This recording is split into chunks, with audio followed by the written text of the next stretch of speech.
Percaya diri adalah kunci menuju sukses. Sepenggal kalimat tadi memberi inspirasi mendalam bagi Dewi Sandra. Dengan penuh percaya diri, Dewi menerima tawaran sebagai model. Dari sana pula, Dewi diminta untuk jadi penyanyi bersama para artis senior lainnya. Lagu Menari-Nari menjadi babak pembuka dalam keterlibatan Dewi sebagai vokalis. Dengan penuh percaya diri pula, Dewi mengikuti tes vokal. Ia bahkan tak tahu jika orang yang mengetes vokalnya adalah Indra Lesmana, seorang musisi ternama. Akhirnya saya dengan seragam, bau matahari, nggak ganti baju, nggak ngapa-ngapain, saya kucuk-kucuk datang ke studio. Hai, ketemu Mas Indra, nggak tahu Mas Indra siapa, Mas Anang siapa, saya nggak tahu. Kamu mau nyanyi? Iya, saya mau nyanyi. Kamu suka lagu apa? Saya sukanya lagunya TLC zaman itu, Don't Go Chasing Waterfalls. Oh, saya nyanyi depan mereka dengan pedenya tanpa malu, dan mereka ketawa-ketawa aja. Akhirnya mereka bilang, oke, kamu masuk studio nyanyi. Hah? Langsung nih? Saya kira yeah. Terus rekaman lah saya. Memutuskan terjun sebagai penyanyi membawa Dewi pada persoalan pendidikan. Dewi terbelit masalah dengan jadwal kuliahnya di London School. Ia nyaris drop out kuliah karena begitu sibuknya bernyanyi dari satu acara ke acara lainnya. Meski dihadang masalah, Dewi justru makin bersemangat menjadi artis. Dewi bahkan mengabaikan soal honor pertamanya yang jumlahnya tak seberapa. Oh, tadinya saya nggak mau kuliah sama sekali. Sama sekali udah I was like, nah, dunia saya adalah dunia seni ini.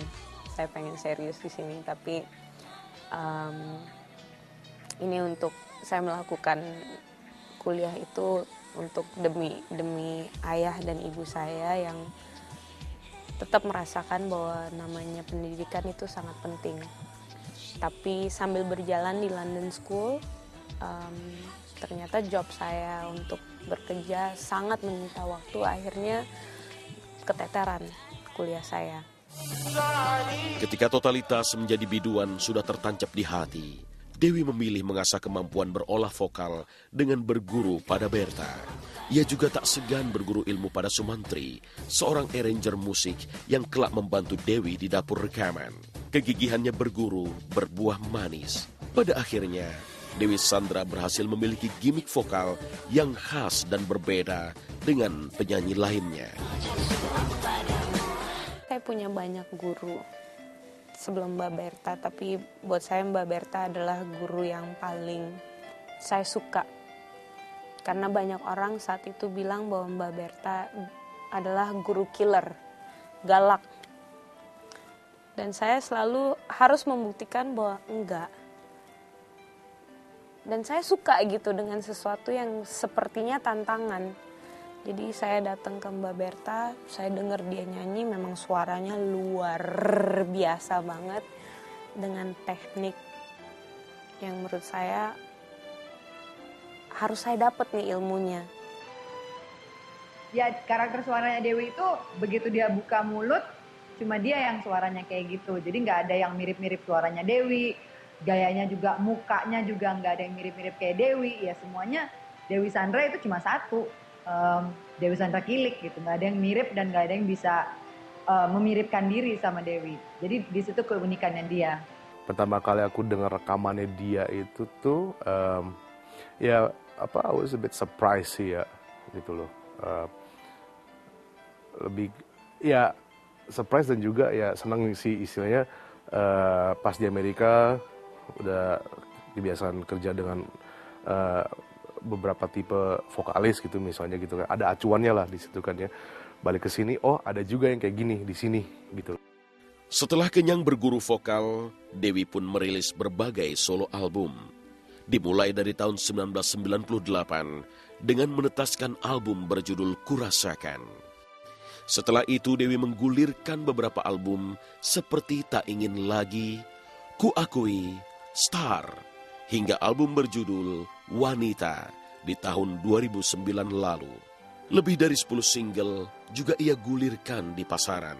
Salah satunya adalah Mati Rasa dan cinta lama. Inilah bukti totalitas seorang Dewi Sandra. Sekarang 2012, album saya dari tahun 96, termasuk dengan model Indonesia itu totalnya ada 6. Album terakhir saya mungkin boleh dibilang punya pengalaman tersendiri, dan mungkin saya ini dulu terkenal banget tomboy. Tapi album Wanita akhirnya menyadarkan saya bahwa menjadi seorang wanita adalah sesuatu yang indah.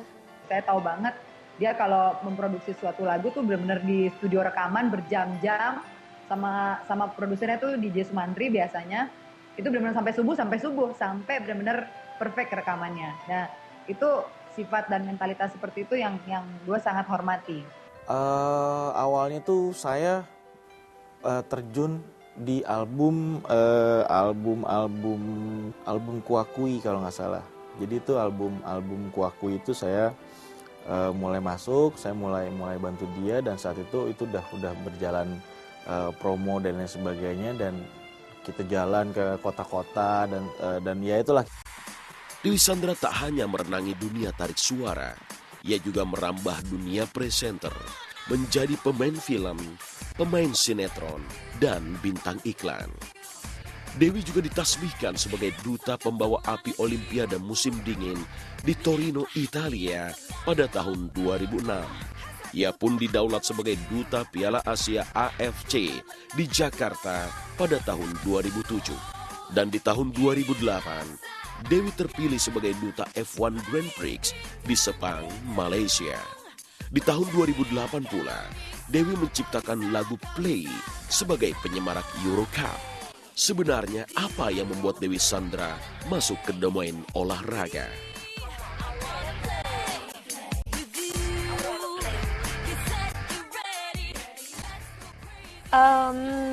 Kembali lagi ke berenang setiap minggu waktu di Singapura, dan kompetitifnya saya untuk ikut lomba-lomba. Ibu saya mendaftarkan, Dewi ikut lomba berenang, mau menang, bawa piala segala macam. Jadi saya suka renang, saya suka main basket, saya suka main apapun, olahraga apapun, main tenis, main sepak bola. Saya senang olahraga. Dan salah satu manajer saya juga gila-gilaan yang namanya bola. Dia nantangin saya, Dewi mau nulis lagu nggak? Bisa kasih judul lagu atau ide? Saya bilang oke, how about Play. 2005 dia meninggal, dan waktu meninggal saya lagi ada di Surabaya.